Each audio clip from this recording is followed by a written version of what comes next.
Yo, what's going on, everybody? Little scalp a lot. Let's fucking go, man. I got a few trades to go over. Um, Last week was really rough, man. It was a tough week for me. Um, a lot of stuff didn't feel right. Kind of fell away from my strategy a little bit, but the goal this week is to get back to the basics. And first trade this morning was definitely in that direction. Um, let's just get straight to it. We had SGN this morning. This was a pretty obvious one for me, just because it had a catalyst. I seen someone mention it, and I seen the movement on the watch list, and I was like, oh, let me take a look at this one. Um, Over the weekend, I've kind of been like, leaning myself in a direction of understanding the importance of the higher time frames, the daily, the 4 hour, things like that. So, you know, I made it my goal this week. I know this is a lot of lines, but I did make it my goal to start implementing this and start getting familiar with marking out these bigger levels, to give myself just a bigger picture, be able to like build a thesis, because I'm noticing that the ones that do run for the day, most of the time they're setting up at bigger time frame levels and they're holding bigger time frame levels. So I at least want to start doing that to try to give me some more confluence on my trades. But um, yeah, this one just made sense to me because, like I said, it did have a catalyst. We had a clear pivot right here. This was after hours Friday, and then a clear pre-market pivot here to break. And when this thing caught volume right here, and then set up this nice 5 minute setup, you could see the beautiful 5 minute flag right here. I told myself I was going to be extremely patient, but this is just something that I look for, and I have typically traded and been successful on going into 7 a.m. So I took a stab on it, and I took an entry right here. I think I had about 112s. It tried to push. It actually broke my entry, but I held on. I was like, we're about to type the 5 minute A. Let's see if we can hold that. Um, I was giving it about 10 cents of risk. I had 125s here that I wanted to break, and then ultimately 137s for new highs. And yeah, once this this thing put in a nice beautiful wick. Once it tapped the 8, it put in this nice hammer candle, and then once that next 5 minute candle opened, it ripped. So I was really happy to see that. The volume came in. It was beautiful. This was a great first trade. Um, and yeah, I didn't trade anything up until open.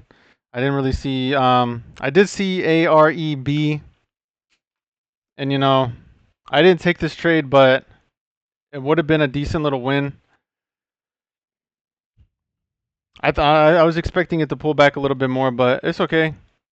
Like I said, I was being extremely patient. This did have a high volume candle right here, but when this went last week, it set up a very similar setup. Um, and it's not something I'm typical in doing. I didn't want to trade it just based off of like, oh, I've seen this before. But it ended up making a push and breaking the flagpole right here. But this was a nice 5 minute pullback in my opinion. Um, the volume VPA was there, and I definitely could have took a stab at it. But I was kind of looking for like this like I said, I was kind of looking for higher time frame levels to hold on it. So yeah, I didn't end up getting an entry on it, but that's okay. Um, I didn't trade that, but the next trade I took was at open. Um, I was being pretty patient. Let's see what it was.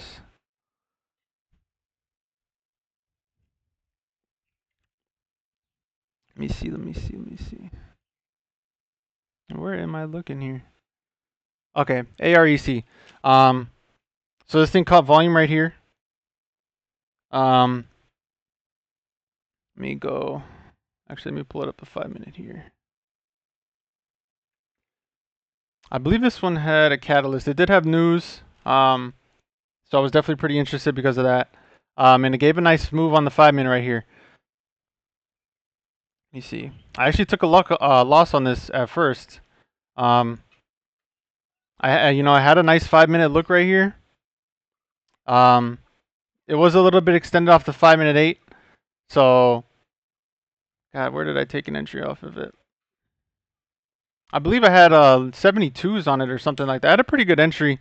And I was looking for it to bounce here. Tried. Yeah, I had 72. So once it tapped the 8 right here, I did take an entry. Even though I was kind of looking for like this pivot to hold.